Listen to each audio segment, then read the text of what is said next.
سلامونه ملګرو جوړ په خیر. لکه څنګه تاسو خبره سئ د ترکیې B1 ویزا یو له هغه ویزو څخه چې په آنلاین ډول اپلای کیږي.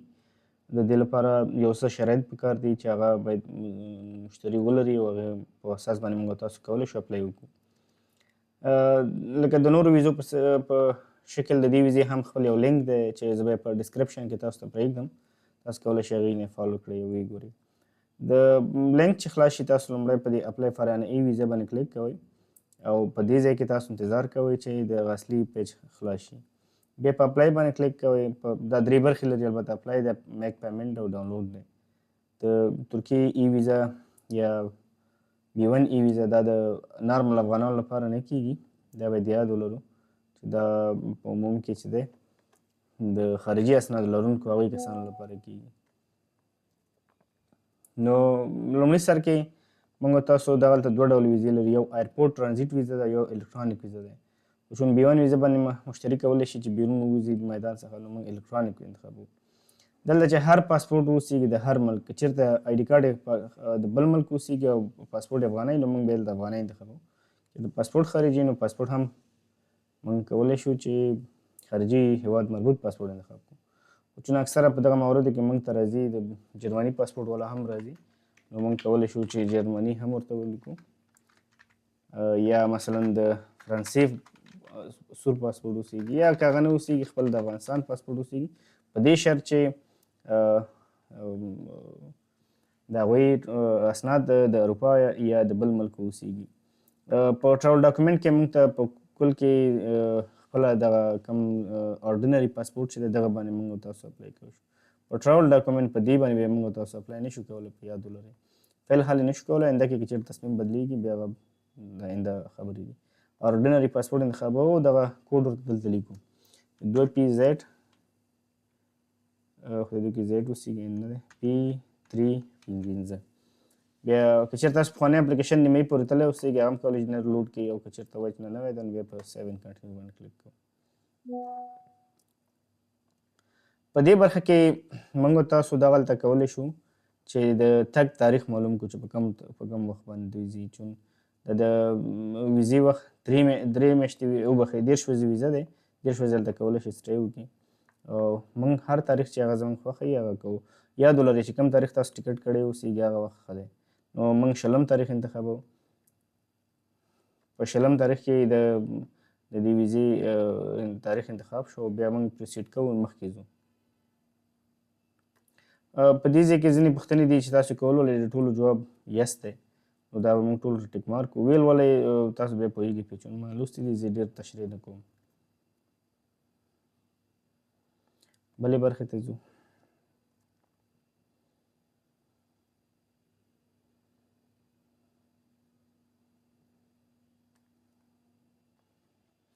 ښه، څلورمه برخه یې پرسونل انفارمیشن راغی. په دې برخه کې لکه د نورو په څېر موږ تاسو کولی شو په عادي توګه معلومات ورکړو. مثلا معلومات دا دي چې زه به خپل معلومات ورکړم، او بیا دې کې یو موضوع تاسو تشریح کوم چې هغه ډېره مهمه ده. مثلا اول عموم کې معلومه خبره ده، فرست نیم ورکول کېږي. نو زما نیم روحید دی، سر نیم چې دی دا تخلص دی، احمدزی به ورکړم ورته. ډیټ اف برث چې دی دا د خپل د پاسپورټ مطابق یو تاریخ تاسو کولی شئ انتخاب کړئ، او د هغې څخه بیا تاسو مخته تللی شئ هماغسې. په دې ځای کې پلیس اف برډ انتخابېږي، څنګه چې پاسپورټ کې لیکل شوي په هماغه ترتیب به تاسو لیکئ. پاسپورټ کې حتما لیکل شوي. مادر نیم دا به هم د تذکرې له مخې، او فادر نیم هم به د تذکرې له مخې لیکئ. مثلا کولی شي بي خدیجه ولیکئ، هر څه چې ستاسو د مور او پلار نوم وي. یا مثلا دلته تاسو لیکلی شئ احمد. پاسپورټ نمبر چې دی دا تاسو مثلا کولی شئ چې څنګه د پاسپورټ کې لیکل شوي هغسې ولیکئ. پاسپورټ ایشو ډیټ چې دی دا یاد ولرئ چې کله ستاسو پاسپورټ ایشو شوی دی تاسو باید د هماغه وخت نه څخه چې دی خپل پاسپورټ ایشو ډیټ ولیکئ. په ډېری وخت کې چې دی پاسپورټ اپډیټ اوسیږي، نو موږ باید یو مشخص تاریخ انتخاب کړو. ایکسپایري ډیټ هم د پاسپورټ څخه اوسیږي.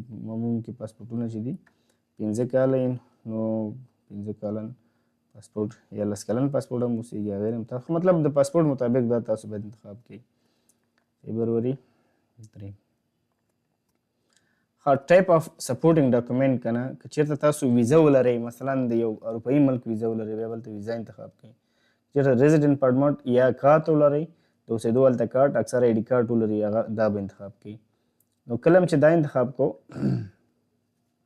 یاد ولرئ چې هغلته تاسو باید نوم حتما انتخاب کړئ فرض مثال تاسو د فرانس دی د فرانس پاسپورت لرئ نو تاسو کولی شئ دې ځای کې هغه انتخاب کړئ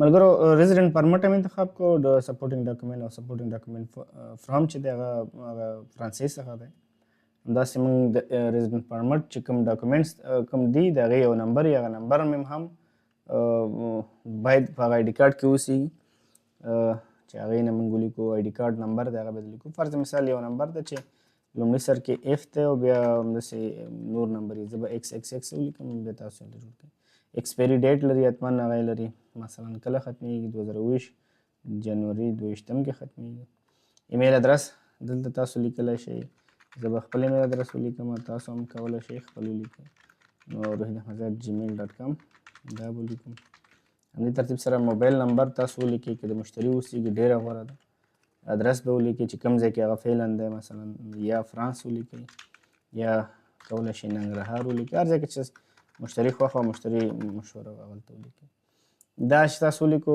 دا ورته ټول انتخاب کړئ دغه ټول شرایط دي دا هم ورته انتخاب کړئ بیا هلته کلوز علامه ووهئ چې دلته څه رولس لري سیو ان کنټینیو ووهئ یو شی یاد ولرئ که چېرته تاسو بل کس دې مشتري څه اوسیږي په فامیل اوسیږي اډ نیو پرسن هم وهلی شئ خو موږ دا ټول معلومات چک کولو څخه وروسته په وریفای باندې کلیک کوو په دې جریان کې زما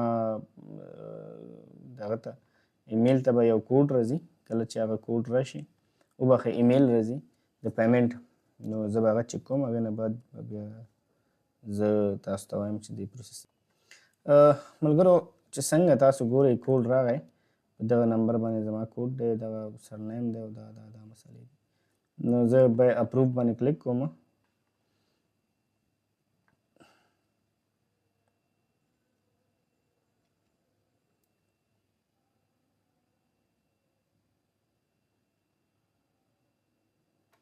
ویډیو پاوز کوم چې دا لوډ شي